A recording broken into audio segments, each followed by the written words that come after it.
दोस्तों, हिंदी की क्लास लगातार चल रही है। तो हिंदी बहुत इंपॉर्टेंट है आने वाले एग्जाम्स के लिए, चाहे वो यूपी पुलिस का हो या कोई भी हो, क्योंकि हिंदी एक ऐसा सब्जेक्ट है। आप बाकी सब्जेक्ट पे बहुत मेहनत करते हैं, बहुत पढ़ते हैं, लेकिन आप उसमें ऐसा बहुत ही कम होता है कि हाँ उसके 50 के 50 क्वेश्चन सही हो गए, सब कुछ हो गया। लेकिन हिंदी है, आप कम पढ़ के कम समय में, इसमें आप जैसे 37 क्वेश्चन है यूपी पुलिस में, तो समझिए पूरे के पूरे क्वेश्चन आप सही कर सकते हैं। ऐसी चीज है हिंदी, यानी कि आपके सिलेक्शन में बहुत बड़ा योगदान निभाती है। इस पूरा वीडियो अंत तक देखिएगा। क्रिया और काल का, अलंकार, संज्ञा, पर्यायवाची शब्द और रस, ठीक है। उसके बाद हिंदी साहित्य का इतिहास, इन सारी की क्लासेस हो चुकी हैं। आप चैनल पे प्लेलिस्ट में जाकर हिंदी की उसको देख लीजिए। तो चलिए शुरू करते हैं आज की क्लास बिना किसी देरी की, क्योंकि समय वैसे भी बहुत कम है, एग्जाम नजदीक है। क्रिया वे शब्द जिनके द्वारा किसी कार्य का करना या होना पाया जाता है, उन्हें क्रिया कहते हैं। जैसे कि मैं पढ़ा रहा हूं, आप देख रहे हैं, आप पढ़ रहे हैं, तो कुछ हो रहा है, वही है क्रिया। ठीक, वर्ब बोलते हैं इंग्लिश में इसको। खाना पीना, बोलना, हंसना, ये सब क्या है? ये सब क्रिया है। क्रिया का प्रकार क्या है? क्रिया का प्रकार देखिए, कर्म के आधार पर, ऑब्जेक्ट के आधार पर, यानी कि आप जब कोई चीज करें तो उसका प्रभाव किसी चीज पर पड़े, किसी वस्तु पर पड़े, किसी पर भी पड़े, चाहे वो सजीव हो चाहे निर्जीव हो, वो क्या होगा? ऑब्जेक्ट, कर्म।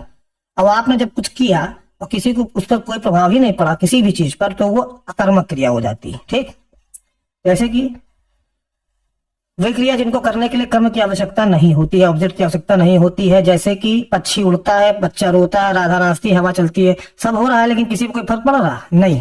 लेकिन यहाँ वे क्रिया जिनको करने के लिए कर्म की आवश्यकता होती है। सिंपल सा लॉजिक ये है कि जैसे बच्चे टीवी देख रहे हैं, तो क्या देख रहे हैं? टीवी देख रहे हैं। मोहन खाना बना रहा है, क्या बना रहा है? खाना बना रहा है। अगर आपको कोई कुछ पूछे, उसका आंसर आपको मिल जाए, क्या और किसको का आंसर आसानी से मिल जाए, संतोषजनक मिल जाए, तो वो क्रिया सकर्मक होती है। और जो उत्तर मिलता है वो क्या होता है? कर्म होता है। जैसे कि एक करो, महेश ने फल खरीदे, तो महेश ने क्या खरीदे? तो महेश ने क्या खरीदा? फल खरीदा। ठीक है, तो फल खरीदा, जो उसने काम, उसने क्रिया की, जो काम किया उससे फल के ऊपर प्रभाव पड़ा। ठीक, तो फल खरीदा, तो ये फल क्या है? एक कर्म है आपका, तो इसलिए एक कर्म क्रिया होगी। द्विकर्मक, जैसे कि सीना ने, ठीक है, रीना को पुस्तक दी। अब पूछो, सीना ने किसको क्या दिया? तो सीना ने रीना को पुस्तक दिया। अब ध्यान देने वाली बात यह है कि रीना जो है वो भी कर्म है, लेकिन गौण कर्म है। ठीक है, मेन कर्म क्या है? पुस्तक दी। सीना ने पुस्तक, रीना को पुस्तक दी, क्या दिया? पुस्तक दी। तो क्या का जवाब? मुख्य कर्म। किसको का जवाब? गौण कर्म। ठीक है, तो पुस्तक क्या है आपका? मुख्य कर्म है, मेन ऑब्जेक्ट है। और ये हमेशा जो है क्रिया के पास रहेगा, हमेशा क्रिया के पास रहेगा। देना क्या है? क्रिया, तो ये हमेशा क्रिया के पास रहेगा, और ये अप्राणीवाचक होगा, यानी कि ये निर्जीव होगा, हमेशा क्रिया के पास रहेगा। और वहीं रीना जो है गौण कर्म है, लेकिन ये क्या होगी? लाइफ, इसकी लाइफ होगी, यानी कि ये जो है सजीव होगी और हमेशा क्रिया से दूर रहेगी, गौण कर्म। और जो मुख्य कर्म है वो अप्राणीवाचक, यानी कि जो है निर्जीव होगा और हमेशा क्रिया के पास होगा। अब प्रयोग तथा संरचना के आधार पर देख लेते हैं सामान्य क्रिया क्या है। वाक्य में एक ही क्रिया हो, लड़का पढ़ता है, लड़का खेलता है, ठीक है, वह पढ़ती है, ये सामान्य क्रिया। पूर्वकालिक क्रिया है, दो क्रिया है जिनमें एक दूसरे से पहले संपन्न हो गई हो, उसके अब तुरंत दूसरा चालू हो गया। जैसे कि मैं खाना पकाकर पढ़ने लगा, अब मैं पढ़ने लगा, दूसरी क्रिया, लेकिन उसके जस्ट पहले मैंने खाना बनाया, खाना पकाया, तो एक क्रिया कंप्लीट हुई, उसके बाद दूसरी क्रिया आ गई तुरंत, तो ये पूर्वकालिक क्रिया है, पकाकर। ठीक, ये पूर्वकालिक क्रिया है। उसके बाद प्रेरणार्थक क्रिया, जिसमें कर्ता स्वयं न करके दूसरों को काम करने के लिए प्रेरित करे। जैसे कि दुष्यंत हेमंत से पत्र लिखवाता है, तो ये क्या है? प्रेरणार्थक क्रिया कहलाती है। सजाती है, जब कर्म, ऑब्जेक्ट और वर्ब एक ही धातु से बनी होती हैं, उसको बोलते हैं सजाती है। जैसे कि हमने खाना खाया, अब देखिए कर्म क्या है? खाना, और खाया क्या है? क्रिया, लेकिन दोनों बने हैं खा धातु से, तो इस तरह का जहां भी आप देखेंगे वहां सजातीय क्रिया हो जाएगी। काल के अनुसार देखिए, टाइम, काल क्या है? कोई भी काम जो आप करते हैं, कुछ करते हैं तो उसमें समय लगता है, तो जो उसमें समय लगा वही काल है। अब आपने कब किया? आज, अभी कर रहे हैं, वर्तमान में कर रहे हैं, कि आपने 2 दिन पहले वो काम किया है, या फिर आप 3 दिन बाद करेंगे, फ्यूचर में करेंगे। तो 3 प्रकार के होते हैं काल के अनुसार। कौन कौन से? भूतकाल, वर्तमान और भविष्यकाल। 6, 5, 3, 6 भेद भूतकाल के, 5 वर्तमान के और भविष्यकाल के 3, यानी फ्यूचर टेंस, वर्तमान प्रेजेंट और भूतकाल पास्ट टेंस। अब चलिए भूतकाल के 6 भेद कौन से? ये 6 भेद है, सामान्य भूतकाल, आसन्न भूतकाल, पूर्ण भूत, संदिग्ध, अपूर्ण, ठीक है, हेतु हेतु मत। ठीक है, ये 6 होते हैं। अब वर्तमान में भी सामान्य, अपूर्ण, संदिग्ध, साम्य और आज्ञार्थ होता है, बस इसमें हेतु हेतुबद्ध नहीं होता। और भविष्य में सामान्य, आज्ञार्थ और साम्य। अब देखते हैं एक एक करके।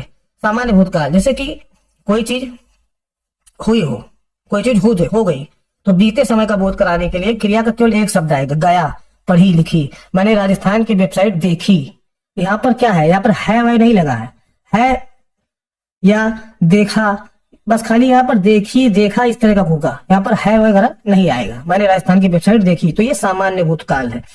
आसन का मतलब क्या होता है, अभी अभी मैंने वेबसाइट देखी, मैंने राजस्थान की वेबसाइट अभी अभी देखी, या राजस्थान की वेबसाइट देखी है, मैंने राजस्थान की वेबसाइट देखी है। यानी कि सामान्य भूतकाल क्रिया के साथ हो और उसमें हो, है, हूं लगे, ठीक है, गया है, पढ़ी है, तो देखी है, ये सब क्या है, आसन्न भूतकाल। ठीक, उसके बाद पूर्ण भूतकाल, जब था थे लग जाए, मतलब कि एकदम कंप्लीट हो गया काम, वो क्रिया कंप्लीट हो गई। जैसे कि मैंने राजस्थान की वेबसाइट देखी थी, ठीक, तो ये है पूर्ण भूतकाल। संदिग्ध में क्या होगा, होगा, होगी, तुमने किताब पढ़ी होगी या तुमने राजस्थान की वेबसाइट देखी होगी, यानी कि काम तो हो गया, काम जो है वो हो गया, पास्ट टेंस में चला गया, कंप्लीट हो गया, लेकिन अब उसमें संदिग्ध है कि देखा है कि नहीं देखा। ठीक, ये वाली बात।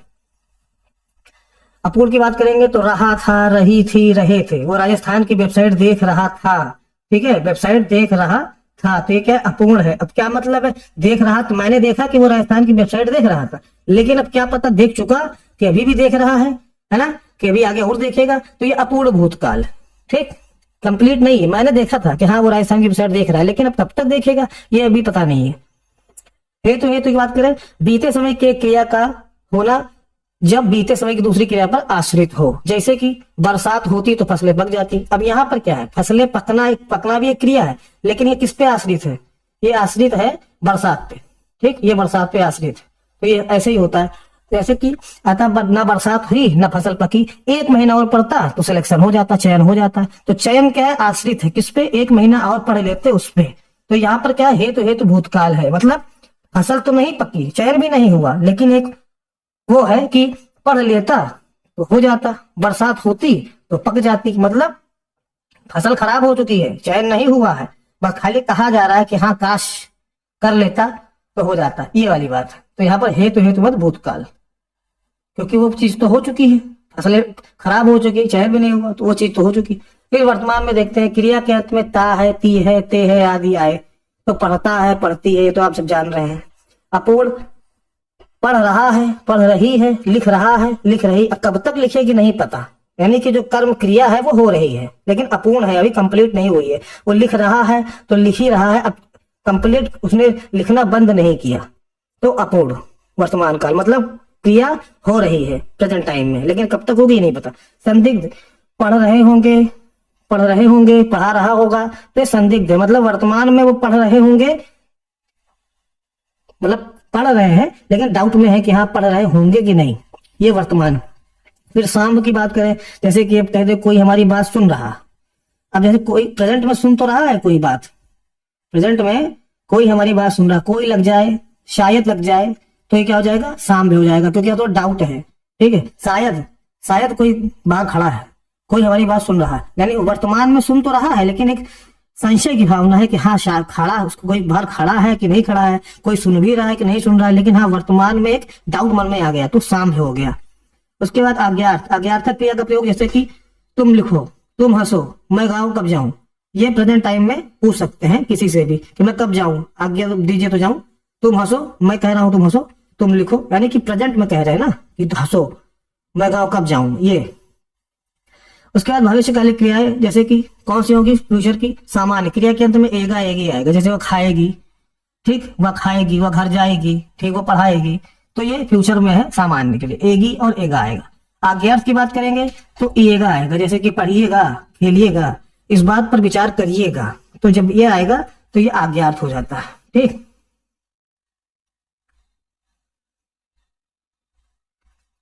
उसके बाद साम्य, क्रिया के अंत में ए एम ओ ऊ आए तथा क्रिया से पूर्व संभावनावाची शब्द शायद, संभवता लगता हो, तो ये तभी हो जाएगा आपका साम्य भविष्यकाल। जैसे कि वो क्या था, कोई शायद हमारी बात सुन रहा है, शायद दरवाजे पे कोई खड़ा है, तो यानी कि वो है वर्तमान का, ठीक है, वो वर्तमान का साम्य है। यहाँ पर क्या है, हो सकता है आ जाए, हो सकता है आ जाए, ठीक, ठीक है, रमेश हो सकता है आ जाए। तो अब चांस है उसके आने की, संभावना है, लेकिन फ्यूचर में आएगा कि नहीं आएगा, कब आएगा नहीं पता, हो सकता है आ जाए। तो यहाँ पर ऐसी जो होंगे वहां पर साम्य होगा, साम्यकालिक क्रियाएं होंगी, ठीक है। अब संभवतः कल पिताजी आएंगे, ठीक, हो सकता है मोहन बाजार जाए, तो फ्यूचर की बात है ये, लेकिन हो सकता है जाए, या एक वो है संभावना है कि कल पिताजी आएंगे, ठीक है। अब हेतु हेतु मत भविष्य काल को कुछ ही जानकार मानते हैं, मुख्यतः 3 ही भेद माने जाते हैं, लेकिन हेतु हेतु मत भविष्य काल को कुछ लोग मानते हैं, लेकिन होता क्या देख लेते हैं। जैसा बोएंगे वैसा काटेंगे। वहां पर क्या था कि बरसात होती तो फसल पक जाती, यहाँ पर क्या है, जैसा बोएंगे वैसा काटेंगे, यानी कि जैसा करेंगे वैसा भरेंगे, आश्रित। यहाँ पर जो काटेंगे एक क्रिया है वो बोएंगे पे आश्रित है, ठीक है। जो परिश्रम करेगा वह सफल होगा, तो ये भी फ्यूचर की बात है, लेकिन अब कहा जा रहा है परिश्रम करेंगे तो सफल होंगे, यानी कि सफल होना एक क्रिया जो है वो परिश्रम पे डिपेंड है, मेहनत पे डिपेंड है। तो ये सफल क्या है, आश्रित किस पे, परिश्रम पे। तो ये है आपका हेतु हेतु मत भविष्य काल। तो दोस्तों ये थी आज की क्लास, आशा करता हूँ अच्छी लगी होगी। ज्यादा ज्यादा इसको शेयर कर दीजिएगा, ना देखे हो सारे वीडियो पुराने तो हिंदी की प्ले लिस्ट में जाकर के देख लीजिएगा, क्योंकि कम समय में अच्छा हमारा रिवीजन आपका हो जाएगा। और ज्यादा नहीं, आधी घंटे के 20-20 मिनट की क्लास है और पूरा पूरा टॉपिक कवर कराया गया है, ट्रिक भी बताई गई है, तो देख लीजिए उसको जाकर के, और इसको ज्यादा से शेयर कर दीजिएगा, कमेंट जरूर करिएगा, ठीक है। और अगर साल भर की करंट अफेयर्स की बुक आपको लेनी है तो इस नंबर पे आप कॉल कर ले, बहुत ही अच्छी बुक है और पिक्चोरियल मेथड में प्रिंट है। तो मिलते हैं आपसे अगले वीडियो में, तब तक के लिए आशीष पांडे को याद दीजिए। जय हिंद, जय भारत।